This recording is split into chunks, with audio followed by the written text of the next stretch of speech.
Salut. Il est 6h du matin, je suis réveillée depuis 2 heures déjà. 1h30. Et j'avais envie d'allumer la caméra, mais je sais pas encore ce que je vais dire. Je me suis dit que ça pourrait être pas mal de te montrer aussi que le matin je bois de l'eau chaude et comment je fais de l'eau chaude. On peut faire un tuto comment on fait de l'eau chaude. Donc j'ai pris un verre, j'ai mis de l'eau dedans, du robinet, et je l'ai mis au micro-ondes. Ça fait de l'eau chaude.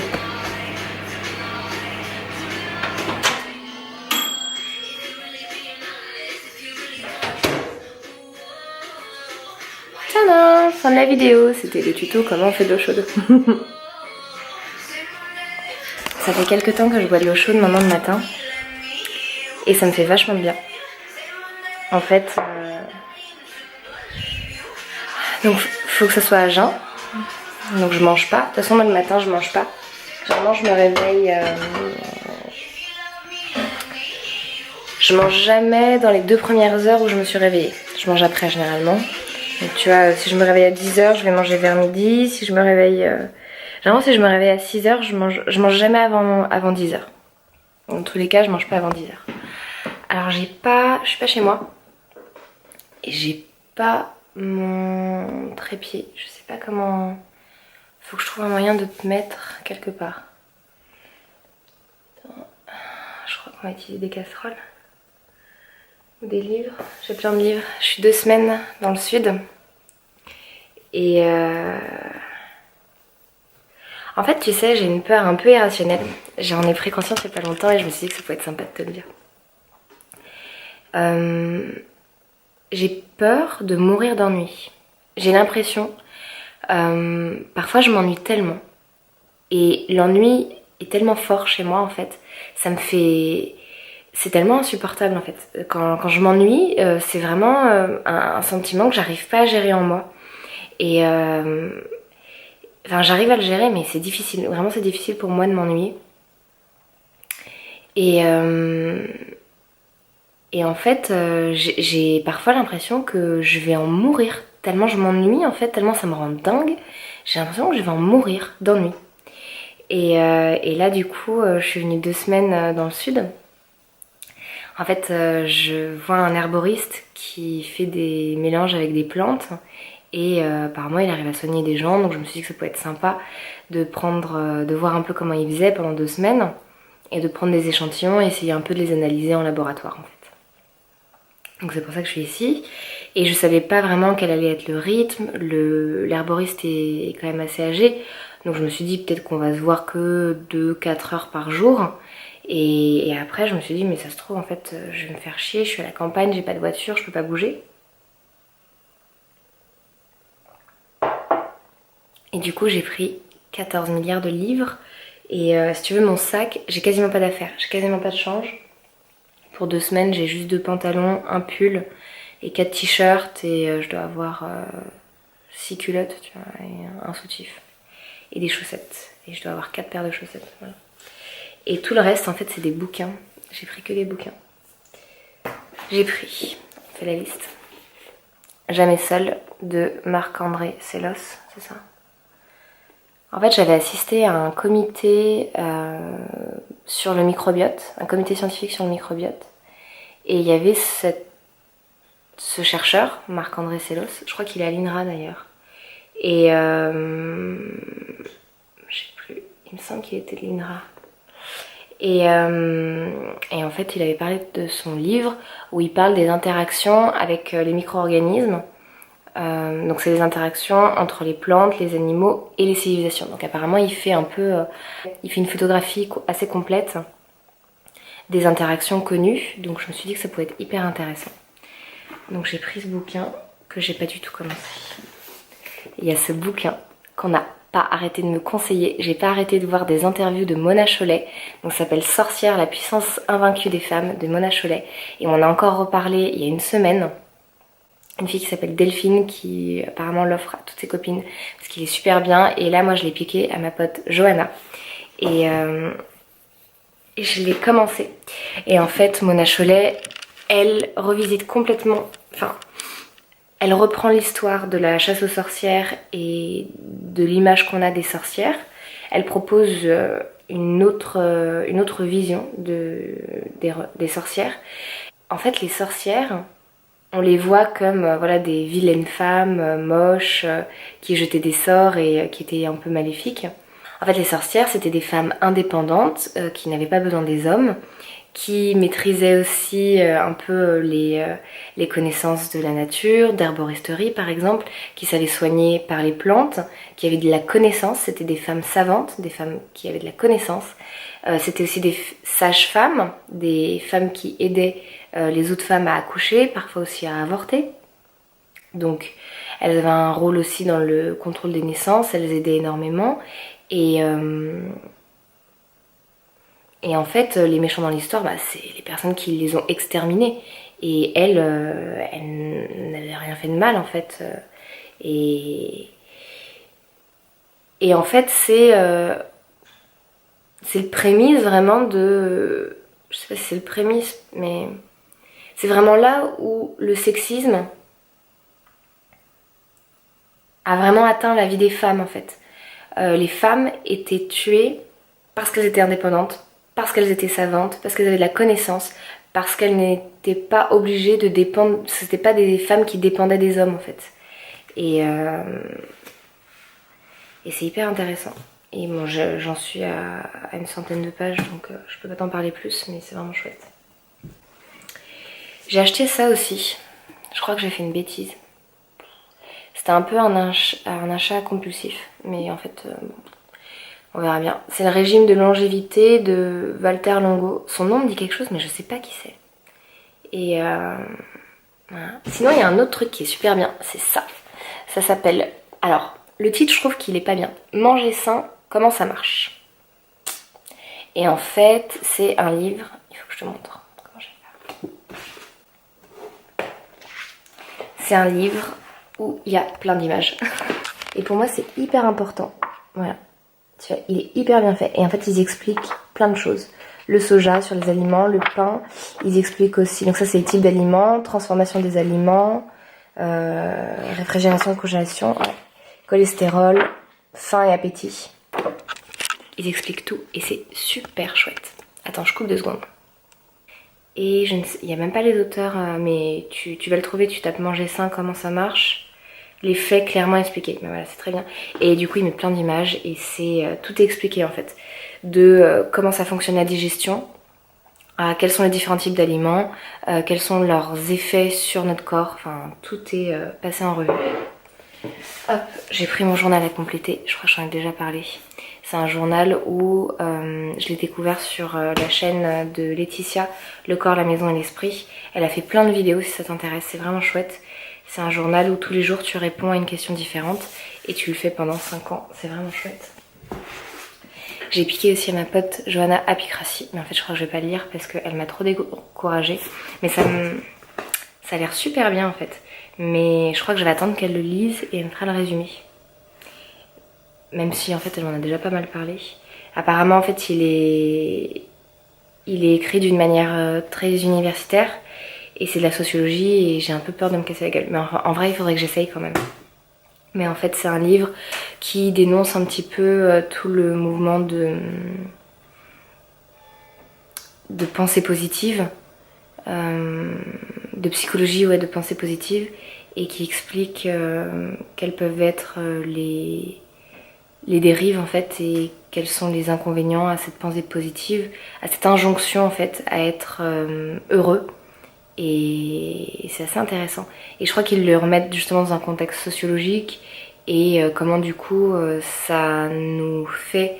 Il me semble que le propos c'est que du coup on est concentré, focalisé sur nous et on se dit que si on n'est pas heureux c'est de notre faute et donc c'est à nous de trouver la solution. C'est ce qui est énormément dit dans la psychologie positive.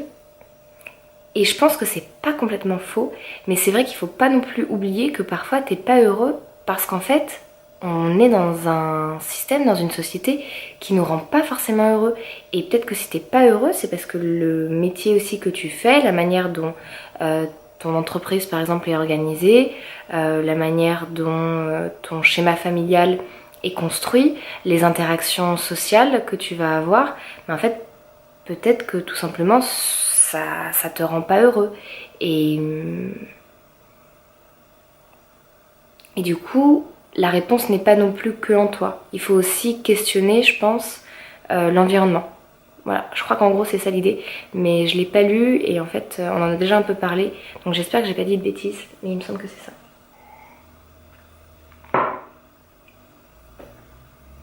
Voilà, on va pas faire une vidéo que sur les livres que je vais lire. Ah, on va parler d'un truc un peu féministe, tu sais quoi? On va parler de la charge mentale de la drague. Je vais pas continuer à te tenir comme ça. Ok, 2 secondes, il faut que je trouve un moyen de te positionner, sachant que j'ai pas mon trépied. Mais je vais trouver, je reviens.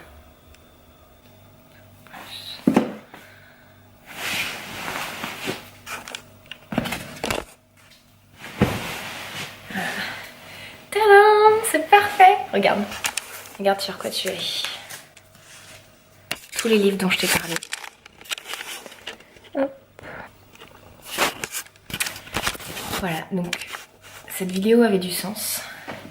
Parce que tous les livres dont je t'ai parlé, je vais peut-être pas les lire, mais ils me servent de trépied.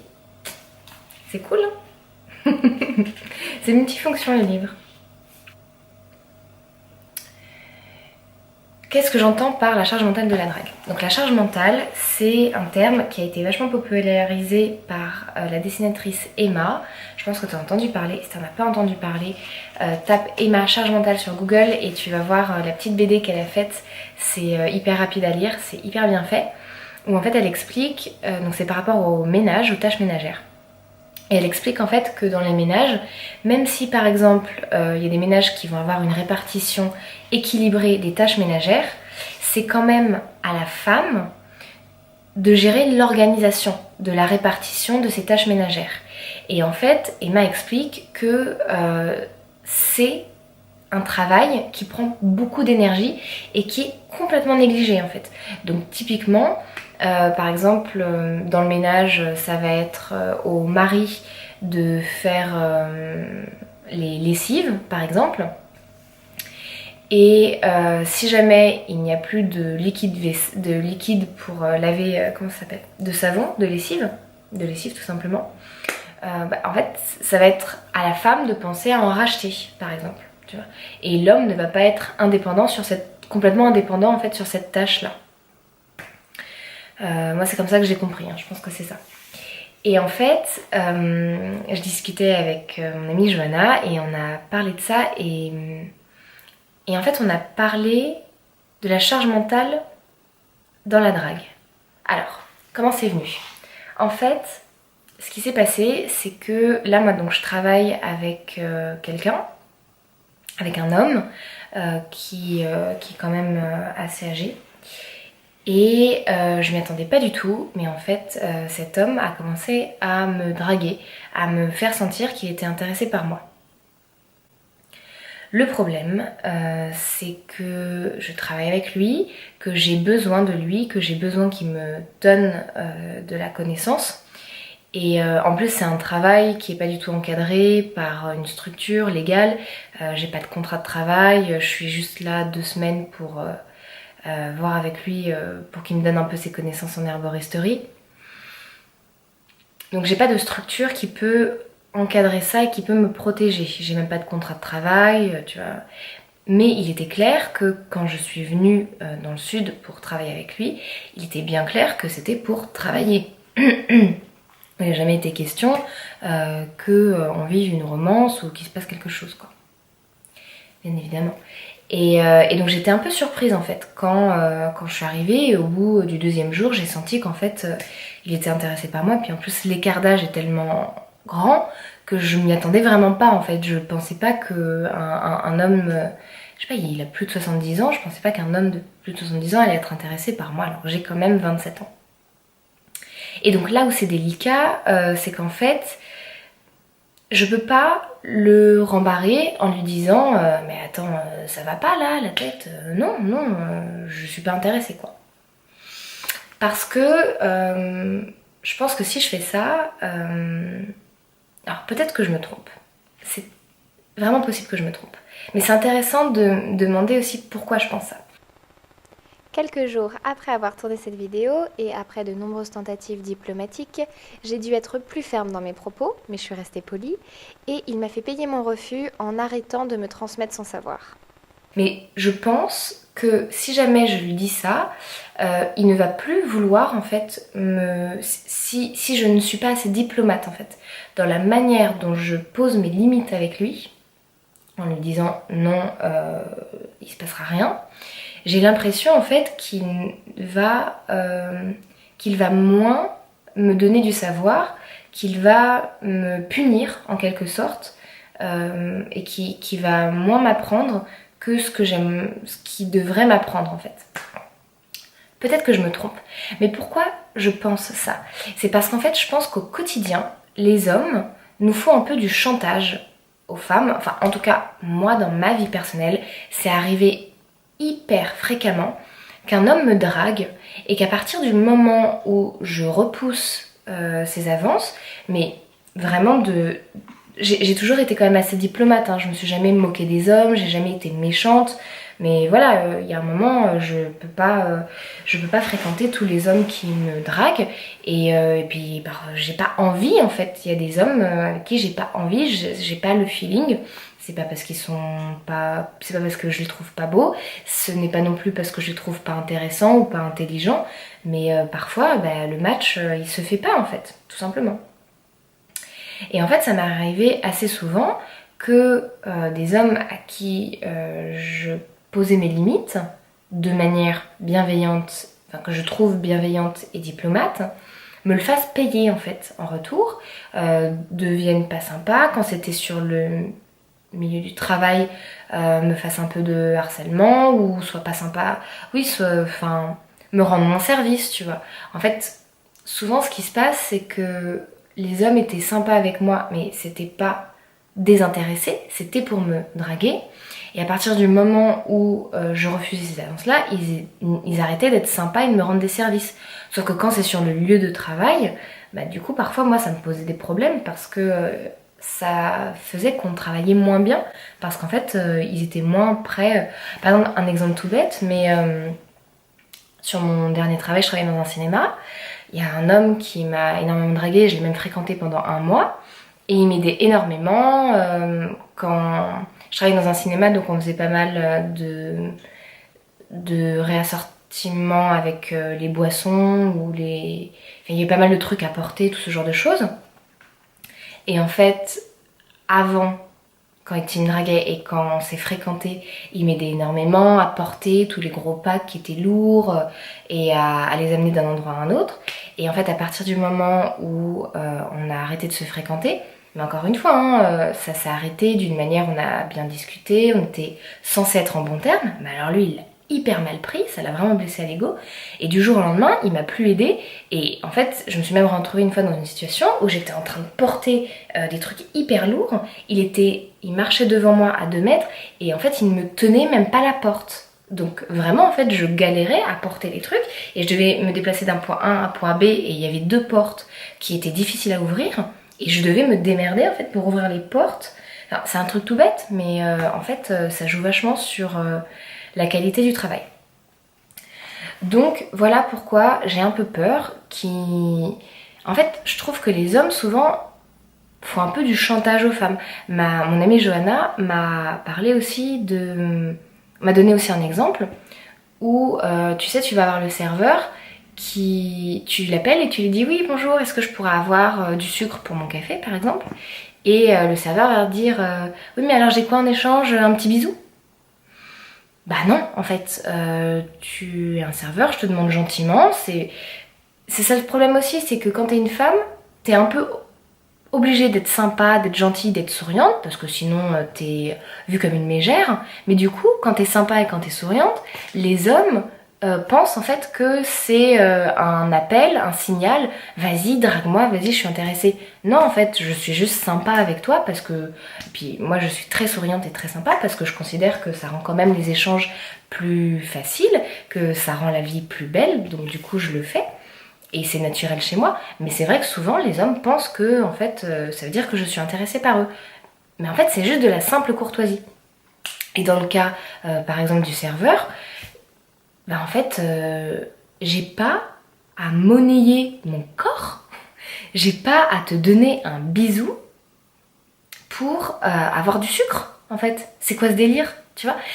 Tu mets le truc dans la situation inverse, t'as une serveuse, t'as un homme qui demande du sucre à une serveuse, et la serveuse, elle lui dit « Ok, mais alors tu me fais un bisou. » Mais non, non, j'ai pas à te faire un bisou pour avoir du sucre, en fait. J'ai le droit à avoir du sucre pour mon café parce que je paye mon café.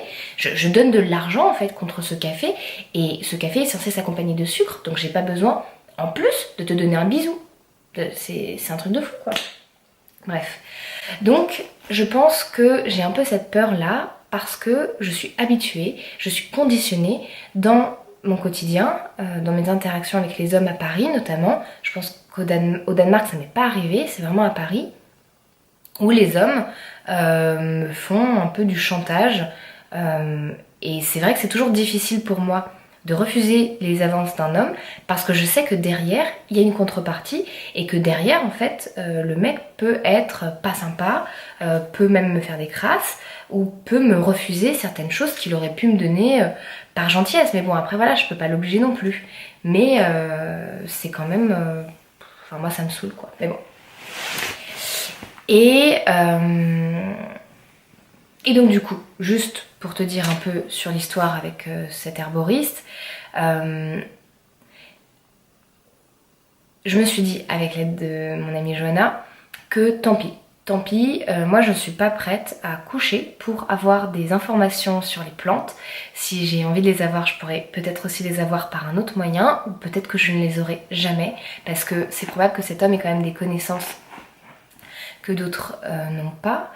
Et bien tant pis. Si le prix à payer pour avoir ces connaissances, c'est que je doive, mais je pense pas, mais si tu veux, si le prix à payer, c'est que je dois dépasser mes limites et que je dois, par exemple, avoir un rapport avec lui, un rapport intime avec lui, bah non en fait, tant pis, j'aurai pas cette information. Donc du coup j'ai décidé de poser ma limite. Je l'ai faite. Alors c'est un peu compliqué parce que j'essayais de le faire un peu subtilement, mais clairement il a compris, mais il n'a pas voulu entendre parce que ça n'était pas assez direct. Si tu veux, je l'ai fait de manière un peu détournée. À un moment il m'a dit que j'étais belle et il m'a demandé si je savais, si je me trouvais belle aussi. Et là en fait je lui ai répondu en disant écoute oui ça va, je me trouve belle, mais après je cherche pas particulièrement à être belle, voilà, je me maquille pas particulièrement, je prends pas particulièrement soin de mon physique.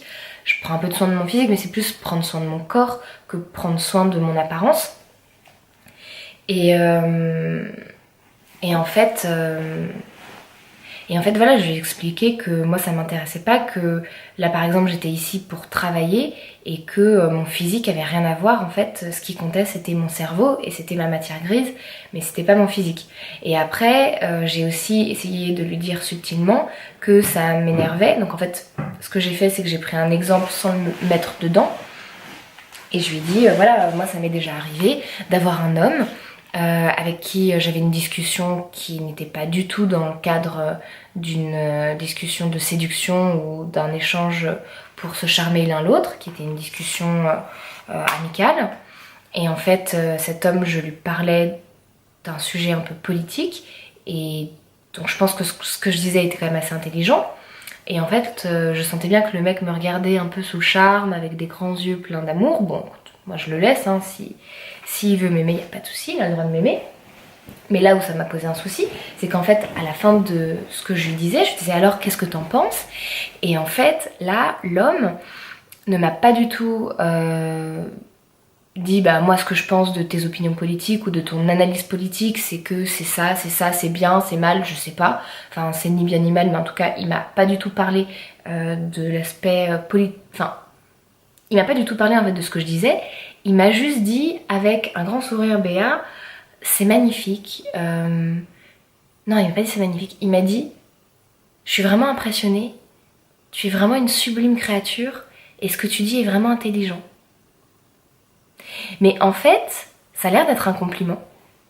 Et je pense qu'il y a plein de personnes qui vont pas comprendre pourquoi je prends mal en fait quand un homme me dit ça. Mais en fait moi ça me pose problème parce qu'en fait il venait juste de passer complètement sous silence tout ce que je venais de lui dire. Alors oui, il dit que c'est intelligent ce que je dis. Bon, ok, mais en fait, qu'est-ce qu'il en pense enfin, je sais pas, on peut peut-être continuer la discussion ou... Enfin, bon, ok, il a quand même dit que c'était intelligent. Mais avant tout, il a dit « Mais tu es vraiment une sublime créature. » Puis, je sais plus, il a quand même parlé pendant 2-3 minutes. Mais en fait, il mettait juste en avant le fait que j'étais belle, qu'il me trouvait belle. Et bah, qu'en plus c'était cool parce que j'avais un peu de plomb dans la tête. Mais si tu veux, je sentais bien que le fait que je pense des choses qu'il trouvait intelligentes, c'était pas le plus important quoi. C'était la petite cerise sur le gâteau, tu vois. Mais tu sens bien que ce mec-là, s'il me drague, c'est pour avoir un peu une femme trophée, tu vois. Elle est belle et en plus elle est intelligente, voilà. Mais après, tu vas pas avoir de discussion intelligente avec ce mec parce qu'en fait, il s'en fout de ce que tu dis. Enfin, moi, c'est comme ça que je le sens, quoi. Il s'en foutait de ce que je disais tant que, voilà, d'apparence, je paraissais intelligente. Après, c'est tout ce qu'il me fallait, quoi. Tu sais, ça me fait penser un peu aux femmes qui devaient être un peu cultivées. Mais juste pour briller en société, quoi. Et après, fallait pas qu'elles oublient quand même de faire leur permanente, de faire leur chignon, d'être belles. Enfin, bon voilà, c'est nul. Alors attends, je suis un peu partie loin. Si on revient sur la charge mentale de la drague. Voilà. En fait, ce qui est compliqué quand un homme drague une femme, et surtout quand il y a un rapport un peu de force, il y a un rapport de force parce que là il est mon professeur et moi je suis son étudiante, donc j'ai pas tout l'espace. Si je veux qu'il continue à m'apprendre, en fait c'est ça que je voulais dire dans tout le développement que j'ai fait. Ce que je voulais dire c'est que en fait il y a un rapport de force. Si je suis son élève, il est mon professeur, et si je veux qu'il continue à m'enseigner le savoir qu'il est censé m'enseigner, il faut que la relation qu'il y a entre nous continue à être bonne. Et en fait, à partir du moment où lui, il me drague, eh bien en fait, j'ai la responsabilité automatiquement. En fait, j'ai l'impression que j'ai la responsabilité de la bonne entente de notre relation.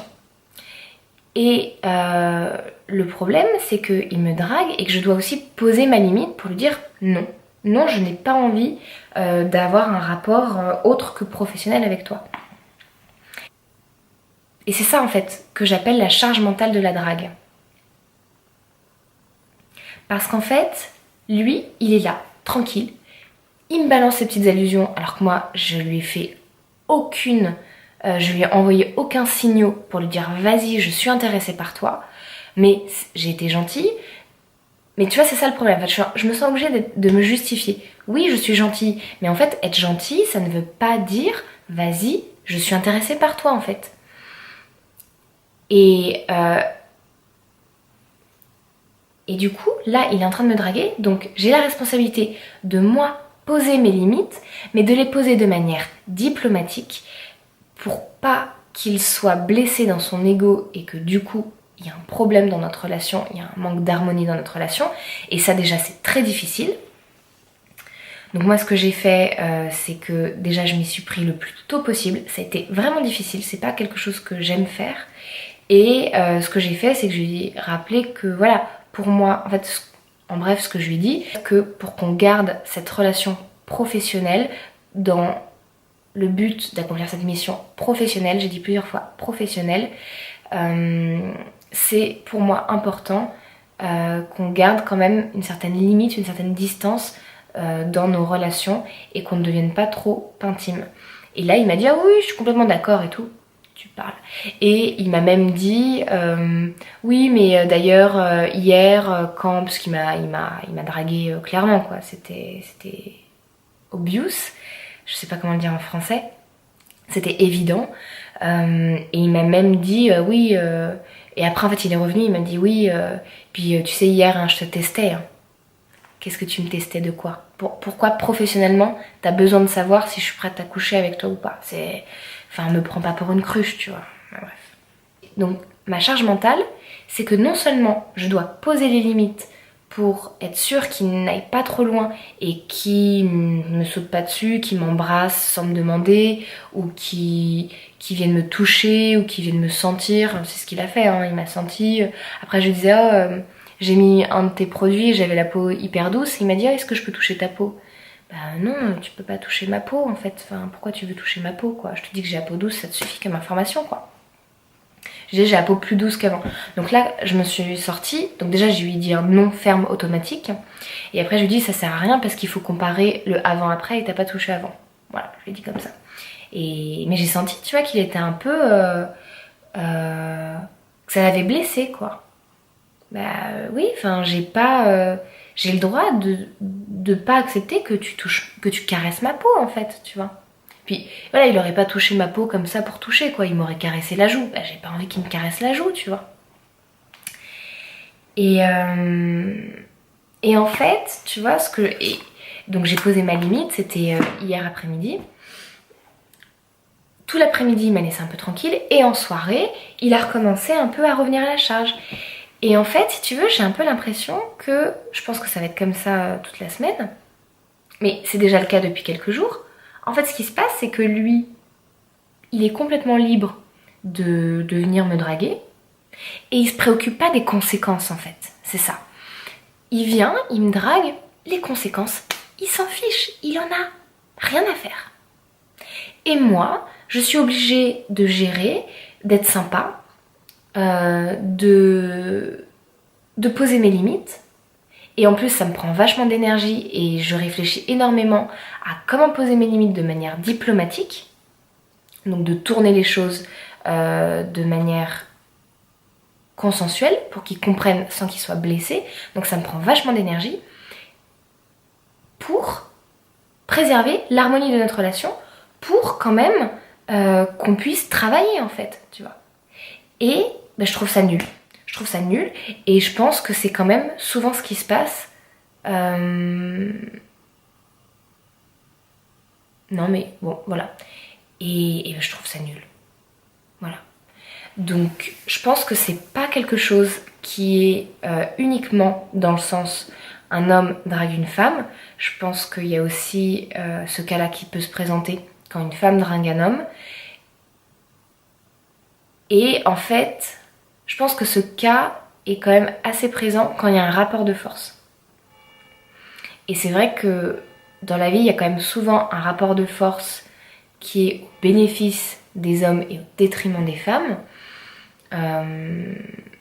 Mais c'est complètement une situation qui peut se passer dans le cas inverse quand une femme drague un homme.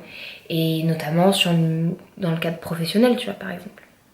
Et pour conclure, c'est quelque chose qui me prend de l'énergie, beaucoup d'énergie, et que je n'aime pas faire.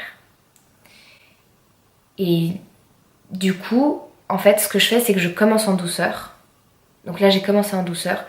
Et moins il prend en compte les limites que je pose, les douces limites que je pose, plus en fait, je suis de plus en plus claire et de plus en plus ferme en fin de compte. Donc je vais crescendo dans le fait de poser mes limites.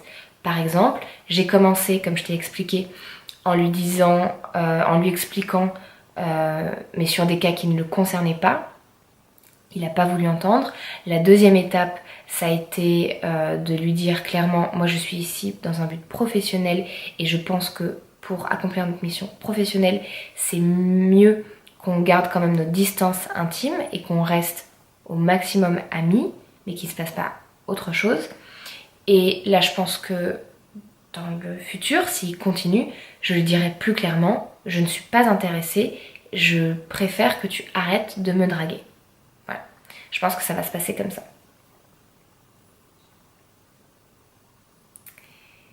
Dis-moi ce que t'en penses, dis-moi si ça te parle et dis-moi si toi aussi tu sens cette charge mentale de la drague et si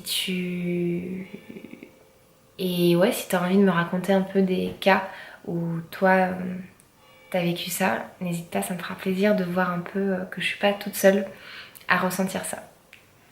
Je t'embrasse fort et je te dis à bientôt pour une autre vidéo.